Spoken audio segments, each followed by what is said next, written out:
What would cause God to leave his own house?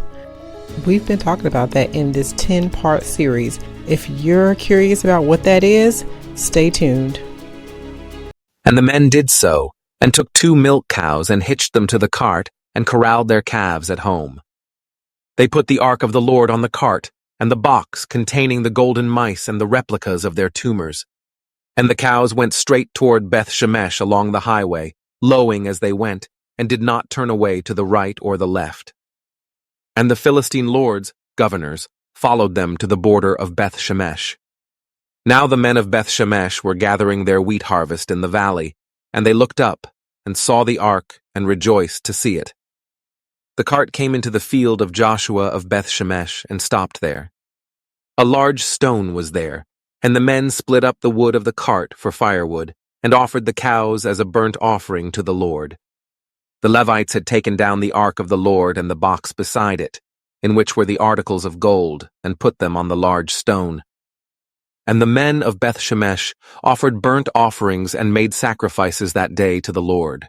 When the 5 lords of the Philistines saw what happened, they returned to Ekron that day.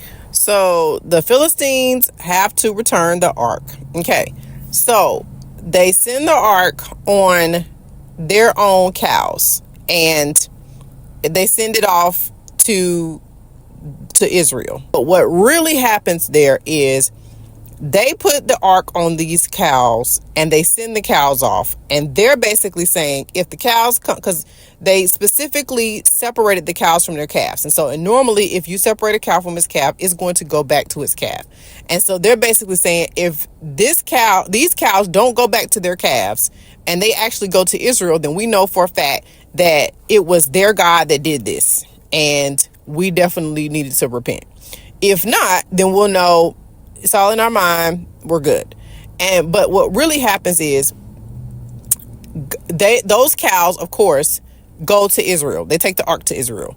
Now, what's important there is that those cows get there without human supervision, right? So that's not a normal thing. Normally, if you're going to carry or transport something on an animal, it needs to be hitched to a cart, and it needs to be being, directed where it's going to go by people, right? Otherwise, it's just going to roam around aimlessly.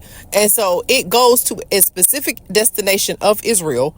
And so this is God's way of letting them know that my presence does not need your guidance.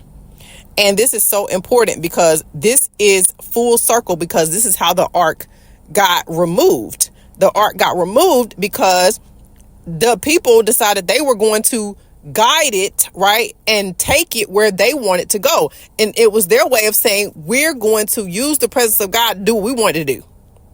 And so the fact that the ark gets there without any human intervention is like God's way of saying, I don't need your help. I don't need your help. And so it was important because, remember, it was only customary for the ark to be moved and to go to battle if the Lord said. And so it was not about, people just taking it wherever they wanted to take it and it being about their will. It was always about God's will. It was always about, you can be a part of carrying my presence if you're going to be in obedience to me. But if you're just going to be trying to use my presence for your whatever you got going on, then we're going to have a problem. And so this is what was happening, is the minute they tried to use God's presence, they lost the ark. The presence of God, this is what caused Ichabod. And so this is God's way, bringing it full circle to say, I don't need your help. I love you and I work with you because I love you, but I don't need your help. And I certainly don't need you to manipulate me and try to use my presence for your own, purposes. And so the fact that the ark gets to its destination with no human intervention is a nod to God's presence not needing human intervention. God is God with or without us. His presence and his glory manifest according to his will. And there is nothing that we can do to force it, to manipulate it, to direct it, to guide it. It is what it is, and it belongs to him. So that was what was important there. And so so it gets to its first destination. Okay, its first destination is Beth Shemesh. Okay, and that means house of the sun. Okay, so now sun can be a word for illumination or revelation. And so I believe that it was kind of God's way of saying, all right, I'm getting ready to start speaking again. Because remember, one of the things that was going on right with Ichabod was that it was saying that the word of the Lord was scarce. It was rare. And so I think this was kind of, with it stopping at the house of the sun, it's kind of letting us know, all right, I'm going to start speaking again. But in addition to that, now, it goes to this city, and this city is Levite land. Because remember, the only ones that were supposed to be handling the ark were the Levites, the priests, right?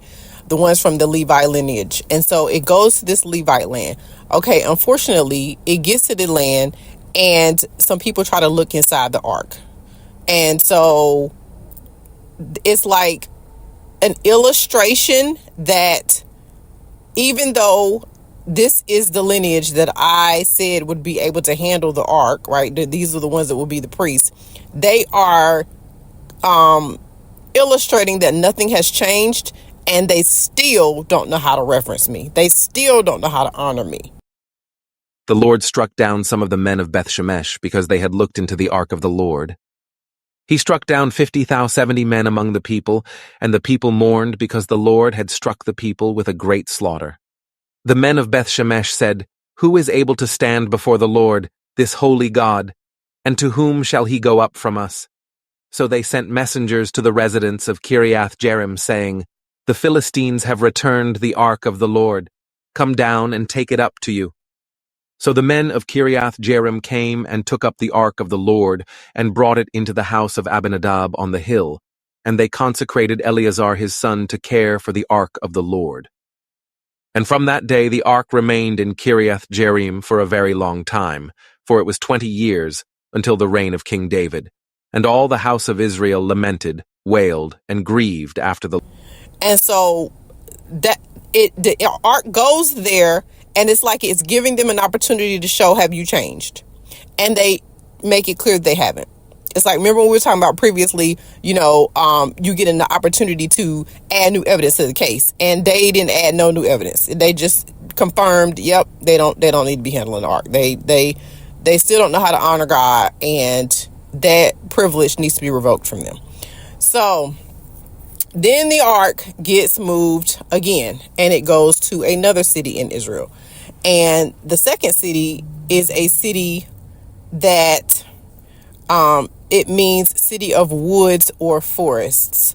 And so the second city is not Levitical. It's not a Levite city, but they honor the ark. So it's allowed to stay there. And so it is, it's God illustrating that if I need people that's going to honor my holiness and and reverence me, and even if they are not the conventional people that I originally chosen, I'm more concerned about, are you going to honor me?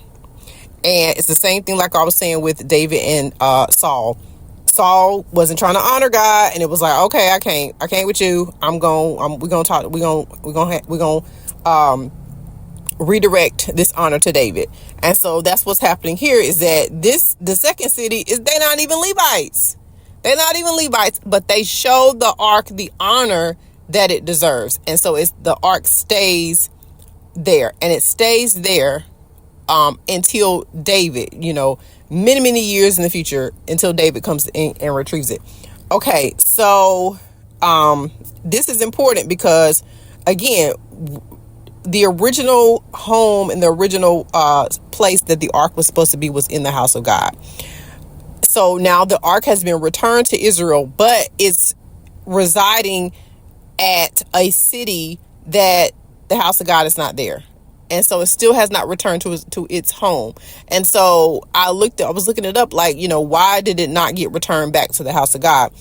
And but if the meaning of the city that it stayed at, like I said, it was a city of woods and forests. And so woods and forests are it's a place where you could have protection, right? If you got some enemies and they're trying to find you, you could run into some woods or some forest and kind of get cover and protection for them.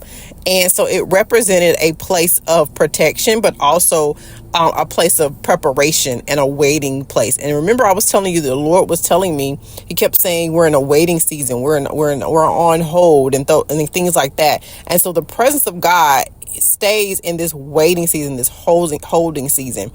And it's because the people of God aren't ready to receive the presence again, right? They're still not repentant. They're still not doing what they're supposed to be doing.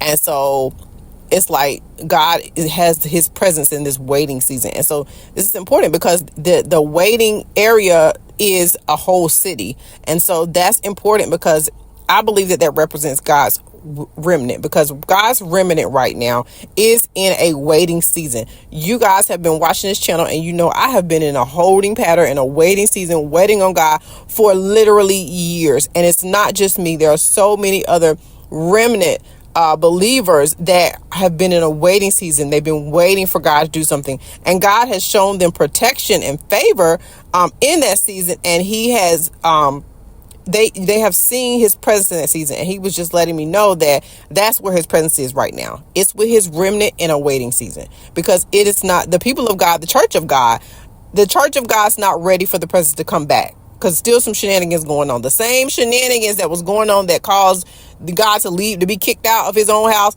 that stuff has not gone anywhere. That stuff was still going on. And so God put his ark in this holding area, and it stayed there for a long time while the church got its head on straight.